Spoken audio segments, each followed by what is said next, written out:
આજે 15મી ઓગસ્ટ 80મા સ્વતંત્રતા દિવસે મોંઘાભાઈ હોલ વલસાડ ખાતે ઉમિયા સોશિયલ ટ્રસ્ટ દ્વારા સતત 15મી વખત મહારક્તદાન શિબિરનું આયોજન કરવામાં આવ્યું છે।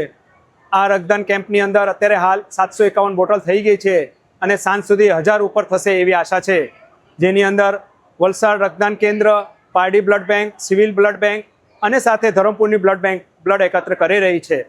અહીંયા દરેક બ્લડ ડોનેશનને મોટિવેશન માટે ગિફ્ટ આપવામાં આવી રહી છે અને એની સાથે સાથે આજે વલસાડની જનતા માટે જાગૃતતા આવે એના માટે દેહદાન, અંગદાન અને ચક્ષુદાનની અવેરનેસ લાવવા માટે જે લોકોએ વલસાડમાં ડોનેટ કરી ચૂક્યા છે, ઓર્ગન ડોનેટ કરી ચૂક્યા છે, એ લોકોના પરિવારના એના કટઆઉટ મૂકેલા છે, એના અને પરિવારને સન્માન કરવામાં આવી રહ્યું છે।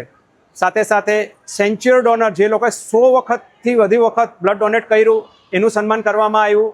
આજના મુખ્ય મહેમાન રીતે આપણા નાણામંત્રી કનુભાઈ દેસાઈ અને એસિસ્ટન્ટ કલેક્ટર હતા અને એમને આવીને બધાને બહુ જ પ્રોત્સાહિત કર્યા।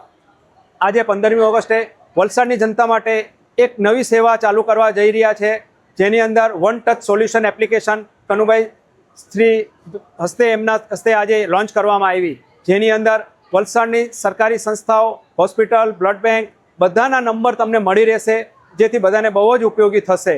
કુલ મિલાવીને આ કેમ્પની અંદર સ્વયંસેવકોનો સહકાર અને NSSના છોકરાઓ, પત્રકાર અને મીડિયાના સહકારથી બહુ સરસ એક રક્તદાન ઉત્સવ ઉજવાઈ રહ્યું છે। બધાને અપીલ છે વધુ રક્ત કરીને આપણે દેશભક્તિ બતાવીએ। જય હિન્દ, જય ભારત।